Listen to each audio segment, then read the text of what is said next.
मगरबी बंगाल के कोलकाता में वाक़ गार्डन रिज इलाके में एनआरसी और सीएए के खिलाफ एक 5 किलोमीटर दौड़ का एहतमाम किया गया। वाज़ह है, पिछले 3 सालों से हो रहे इस मैराथन दौड़ के इंतज़ाम करदा कौंसिलर वार्ड नंबर 135 अख्तरी शहजादा और उनके बेटे साकिब शहजादा उर्फ बॉबी ने इस दौड़ को ग्रीनाथॉन के साथ साथ सेफ ऑफ कॉन्स्टिट्यूशन से जोड़ दिया है। इसमें सैकड़ों की तादाद से इलाकाई नौजवानों ने हिस्सा लिया है, जहां इस मौके पर सिटी ऑफ जॉय के मेयर फराद हकीम, कोलकाता पार्लिमानी हल्के की एमपी माला रॉय, हुक्मरान जमात तृणमूल कांग्रेस के रियासती सदर सुब्रतो बख्शी के अलावा international stage anchor Shakeel Ansari समेत मुतअद्दिद अहम शख्सियात शामिल थे।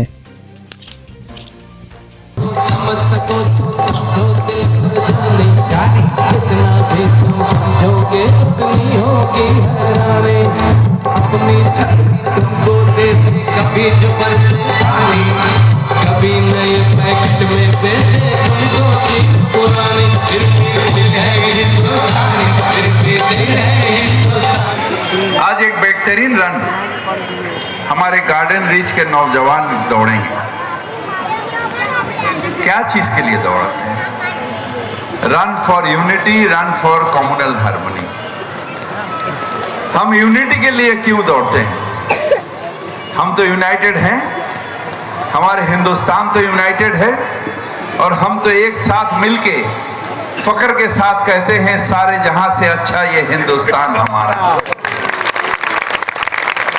आज इसलिए हमें दौड़ना पड़ रहा है क्योंकि हिंदुस्तान के आसमान में एक काला बादल छाया हुआ है, जो बादल हिंदुस्तान को एक रखने के, हिंदुस्तान को महफूज रखने के खिलाफ है। आज ही के दिन हमारे हिंदुस्तान के कॉन्स्टिट्यूशन बना, देश के लिए दिया गया था और वो कॉन्स्टिट्यूशन में लिखा हुआ है सेकुलर इंडिया। सेकुलर इंडिया के मतलब होता है हम हिंदू, मुस्लिम, सिख, ईसाई भाई भाई के तरह हिंदुस्तान में रहेंगे, फख्र के साथ रहेंगे, सिर उठा के रहेंगे।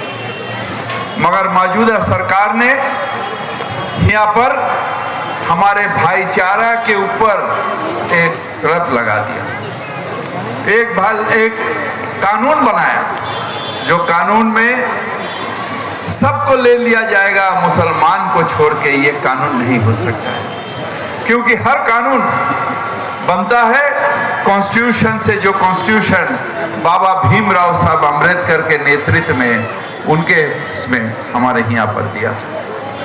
इसलिए हमें फिर अपने एहसास को चेताने के लिए ये रन फॉर यूनिटी करना पड़ रहा है। हमारा सबका है और सब फूल मिलके हम ये गुलिस्तान को सजाएंगे।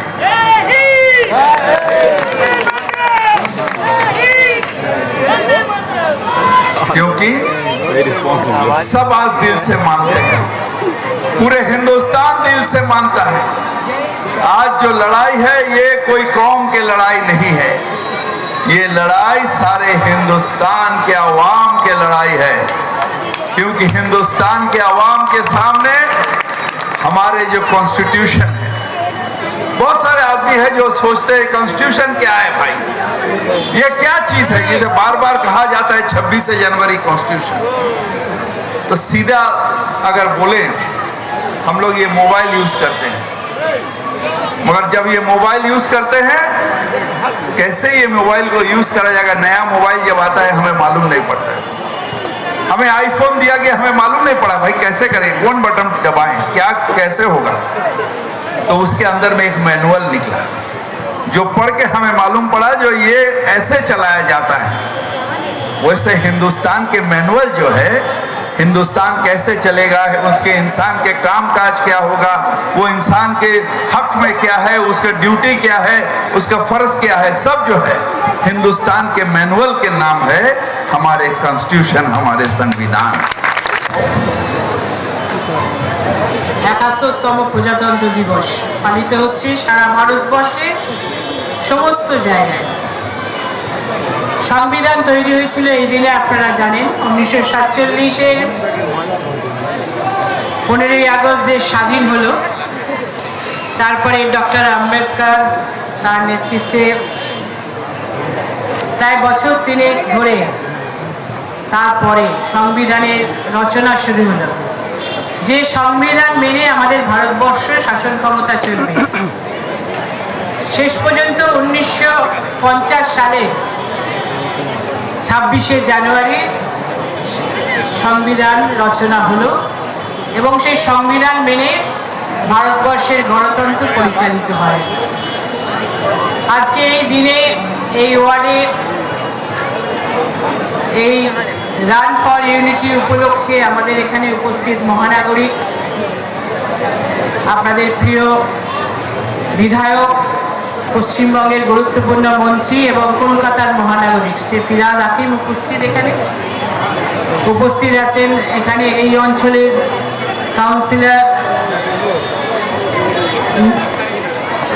আক্তারি নিজামি, শাহজাদা উপস্থিত, ববি, রঞ্জিত দা আছেন, রঞ্জিত শীল বড় চেয়ারম্যান বড় 15। দিনটিকে বলতে পারেন মনে রাখার মতো করার জন্য আজকে এই অঞ্চলের তৃণমূল কংগ্রেসের সর্বস্তরের কর্মীরা, মূল হোতা আমাদের ছোট ববি, বড় ববির কথা পরে বলছি, হ্যাঁ, যার উদ্যোগে সবাইকে একত্রিত করে আজকে এই কর্মসূচি নিয়েছে। এবং এই কর্মসূচির একটা মূল্য আছে যে আমরা ইউনাইটেডে আমরা একসাথে চলতে চাই বলেই দৌড়ের প্রতিযোগিতা করেছে। এখানে উপস্থিত আছেন সঞ্চালক, আমার দীর্ঘদিনের বন্ধু।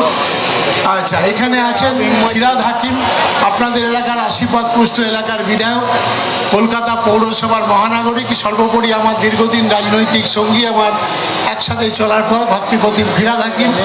ইমরান আছেন সাংসদ, এখানে আছেন আপনাদের সদ্য নবনির্বাচিত সাংসদ, যাদের আপনাদের সমর্থন নিয়ে যিনি সংসদে পৌঁছেছেন।